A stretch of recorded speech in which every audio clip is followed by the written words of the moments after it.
Hi, Kevin Coupe here, and this is FaceTime with the Content Guy.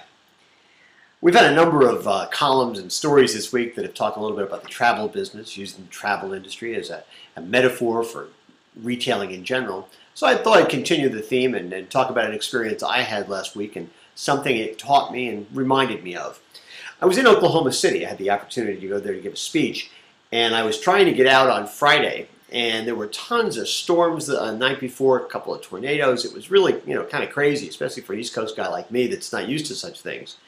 And for lots of reasons, it was very difficult to get out of Oklahoma City. It just wasn't going to work the way it was supposed to work. It was being delayed and delayed and delayed until the next day, even maybe the day after that.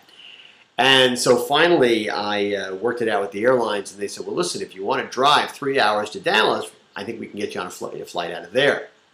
So I did. Rented a car, drove to Dallas.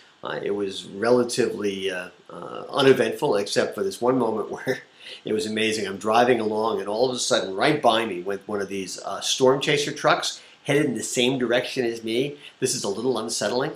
For at least, my first thought was, man, I kind of wish they were going in the other direction. It also occurred to me that if I saw a tornado, I had no idea what to do, but I didn't, thank goodness. And I have no idea what happened to the storm chaser truck.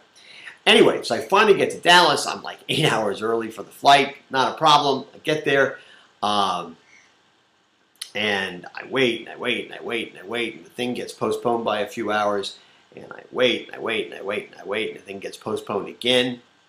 Now, I will tell you, I have no real complaints about either United or Continental Airlines. The people I dealt with were very nice. They were very friendly. They were very compassionate.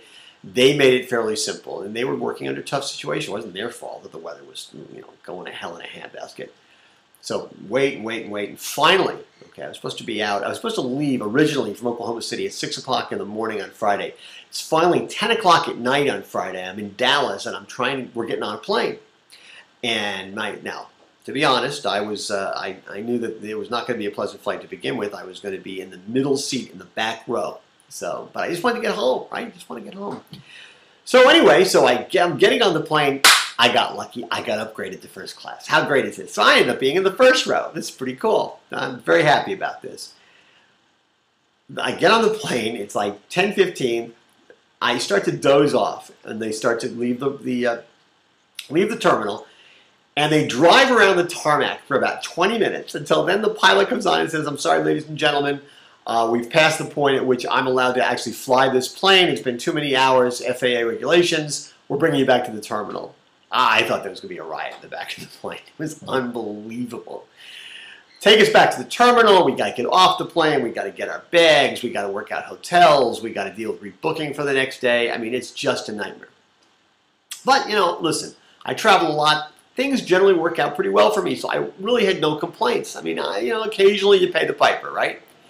The next morning, early, we're back at the airport. We're getting on the plane. It's the same plane. It's the same flight attendants, and it's the same pilot.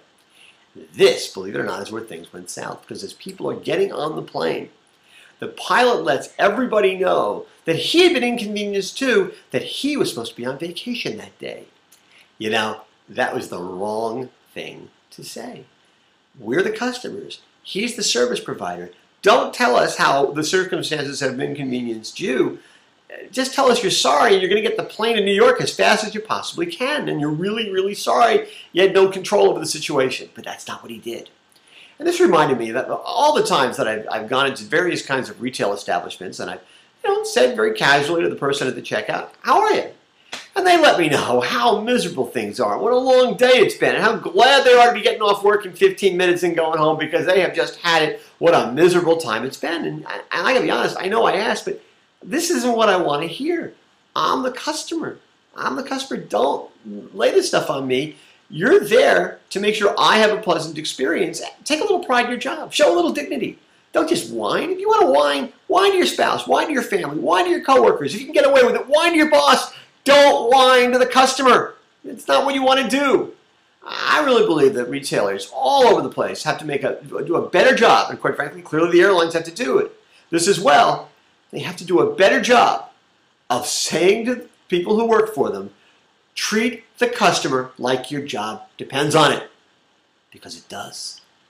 Anyway, That's what's on my mind this Thursday morning. As always, I want to hear what's on your mind. Have a great weekend, everybody.